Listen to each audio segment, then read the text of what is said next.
आलाय असं कोणाला तरी सांगायचं. पण याला केबलच नाहीये म्हणून तू प्रँक करायला प्रयत्न करतेस सगळ्यांवरती की फोन आलाय का.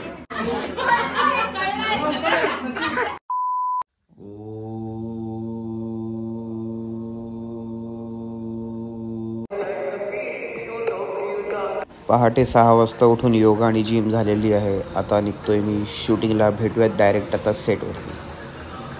आलोय मी आता सेटवरती मस्तपैकी आणि छान केस वगैरे सेट व्हायचेत अजून. सो सेटिंग झाल्यानंतर आपण पुन्हा एकदा भेटूयात.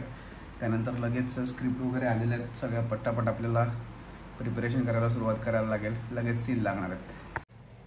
मी कायम पहिले हेअर सेट करून घेतो. त्याचं कारण असं आहे की हेअर सेट व्हायला वेळ लागतो. जर इमर्जन्सीमध्ये एखादा सीन लागलाच तर पटापट आपण तिथे जाऊन सीनला रेडी होऊ शकतो. आणि डोळ्याखाली हे रेड पेन्सिल मारण्याचं कारण एक आहे, ते म्हणजे क्लिअर दिसतं सगळं, म्हणजे आपल्याला नाही कॅमेराला. सो छान वाटतं ते बघायला, म्हणून मी लावतो. तर आता स्क्रिप्ट बघूया आपल्या. आजची स्क्रिप्ट आलेली आहे. खूप काम आहे आज, खूप काम आहे, बरंच काम आहे. बऱ्याच जणांना प्रश्न पडतो की एवढे मोठी मोठी वाक्य असतात, मग ती पटाक मस्तपैकी लगेच पाठ कसे काय होतात. कारण इतके वर्ष काम करून ना, म्हणजे मी तर खूप कमी वर्ष काम केले. काही जणांना तर एकदा वाचल्यावरती लगेच लक्षात राहतात, पण मला एक 10-15 मिनटं लागतात.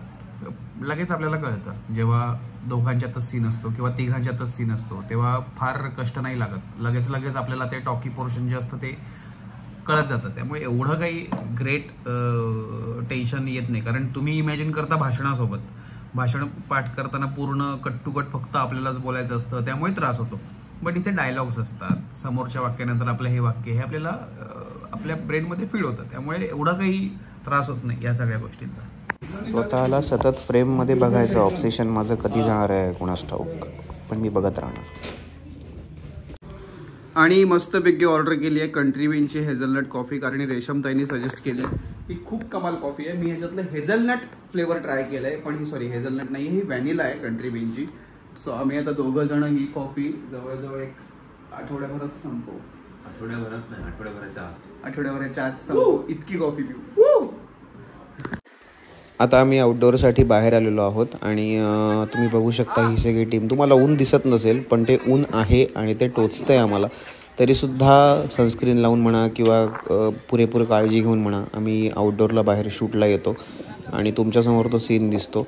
सो ही सगळी जी टीम आहे ती अशीच मेहनत करत असते आणि छान छान सीन रंगवून तुमच्या पुढे मांडत असते.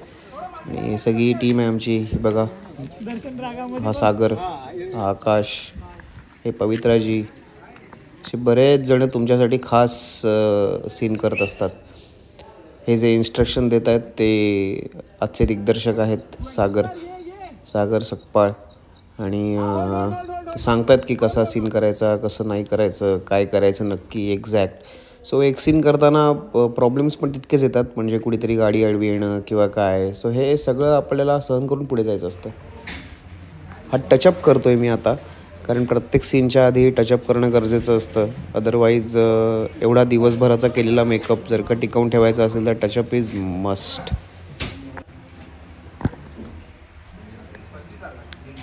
हा आहे ओव्हरऑल आतला माहोल. आणि आता रश्मीचा सीन सुरू होतो आहे आणि रश्मीचं तुम्ही बघू शकता ऑफिसमध्ये स्वागत होतं आहे. तुम्ही बघितला असेल तो एपिसोड, कारण मी हा ब्लॉग जो आहे तो आफ्टर एपिसोड लॉन्च करणार आहे. सो काही नाही, केस कसे सेट झाले ते बघतोय माझे. आणि आता गौतमी प्रँक करणार आहे सगळ्यांवरती, तर तो प्रँक यशस्वी होतोय का ते बघूया. काय काय काय फोन आलाय असं कोणाला तरी सांगायचं. पण याला केबलच नाहीये म्हणून तू प्रँक करायला प्रयत्न करतेस सगळ्यांवरती की फोन आलाय का. ते मला हसू येतं.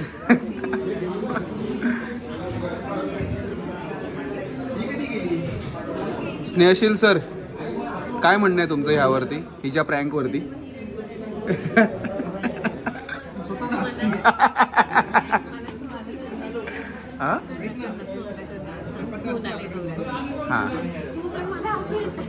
अगं पण मी तर माहिती आहे ना, मी असंच करणार ते.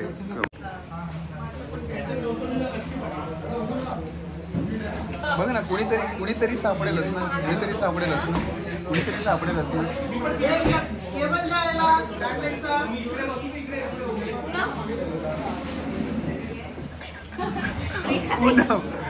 पूनम आयुष्य गेलंय पूनमचं शूटिंग मध्ये.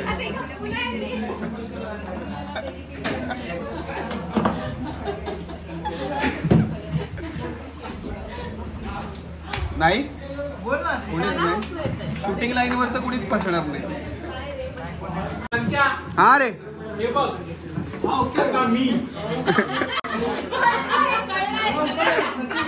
जर तू हे सक्सेस करून दाखवलंस तर तू मागशील ते 2000 पर्यंतची वस्तू माझ्याकडून तुला.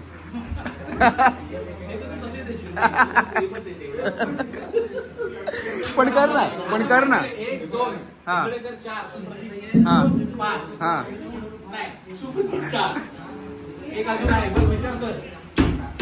डन. दिलीप दादा स्नेहशील तूच करू शकतोस.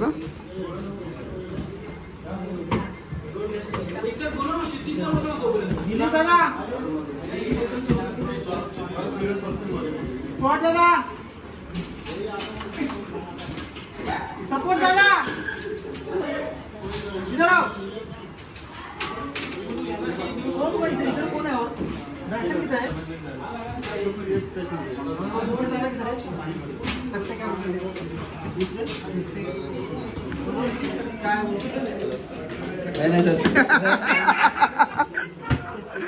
झालं.